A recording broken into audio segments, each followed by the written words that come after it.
Hi there, this is Herman Munster. Now, I guess all of you have your favorite Munster story, but I thought you might like to hear mine.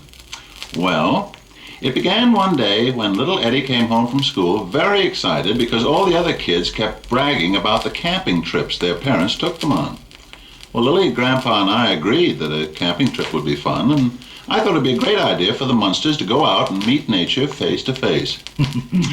Our niece Marilyn had to stay home and study for exams, but the next morning Eddie and Grandpa and Lily and I loaded our car with tents and fishing poles and camping equipment, and even some snowshoes and water skis.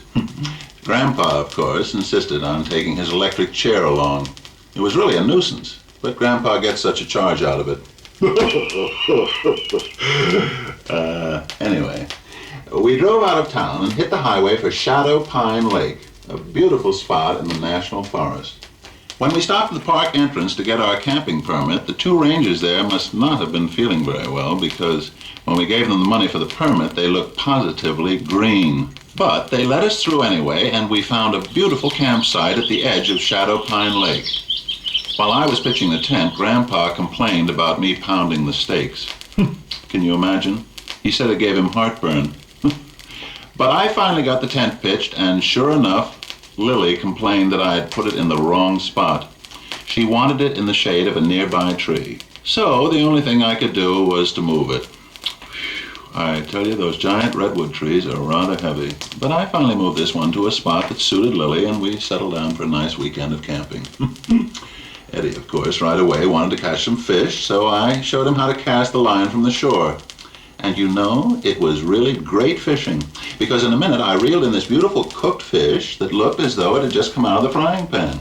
And the next time I cast a line, I reeled in a very tasty barbecued chicken. And I told Lily and Grandpa this was the greatest fishing spot I'd ever seen. Well, that night, after Eddie had gone to bed and closed the lid on his sleeping bag, Grandpa, Lily, and I sat around the campfire telling stories. And while we were sitting there, we heard some wolves howling in the woods, and Grandpa got very homesick for the old country. In fact, when we went to bed, he insisted on staying up a little while longer to listen to the call of the wild. And you know something? Next morning, when we looked for Grandpa, he was missing, and his sleeping bag hadn't even been slept in. As we were trying to figure out what to do, Eddie turned on his portable radio, and the news reports said that the forest rangers had captured a full-grown wolf during the night. Well, what made it so unusual was that the wolf was a rare species that only lived in the wilds of Transylvania. Well, you could see what had happened. Sure. Grandpa couldn't resist the call of the wild, and in the night he must have turned himself into a wolf to join his friends in the woods. The radio said the wolf was being held at the ranger headquarters. But when Lily went there, she had a great deal of trouble. She told the man that she'd come to claim the wolf, and he said, "Do you mean it's your wolf?" And Lily said, "No, it's my father." Well, for some reason or other, the forest ranger thought this was rather strange, but he did agree to let Lily go out back and look at the wolf they'd captured during the night. When Lily saw Grandpa standing in that cage on all fours, she was really angry. And especially angry when she found out that the forest rangers would not let her take Grandpa home with her. They said this particular wolf was in the care of the park department and was being shipped to the New York Zoo the next day. Now, when Lily came back to the camp and told me this story, I realized it was time for me to spring into action.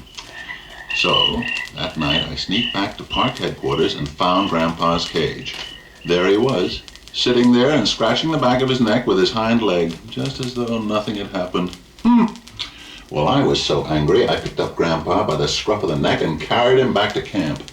And you know what? It turned out that Grandpa had forgotten how to change himself back into a person. So, when we finally got home to Mockingbird Lane, I gave the wolf a drink from a mixture in Grandpa's lab. It was a magic mixture. It was supposed to de-wolf him. Well, Grandpa lapped it up, but you know, nothing happened. He kept right on being a wolf. While we were wondering what to do, a stray cat ran past the window and Grandpa chased it across the front yard. That's when the de-wolfing potion took effect. And all of a sudden, there was Grandpa, his old self, running across the lawn on all fours. And you know something? He didn't remember a thing that happened, and when he asked what happened, Lily and Eddie and I decided we just didn't have the heart to tell him.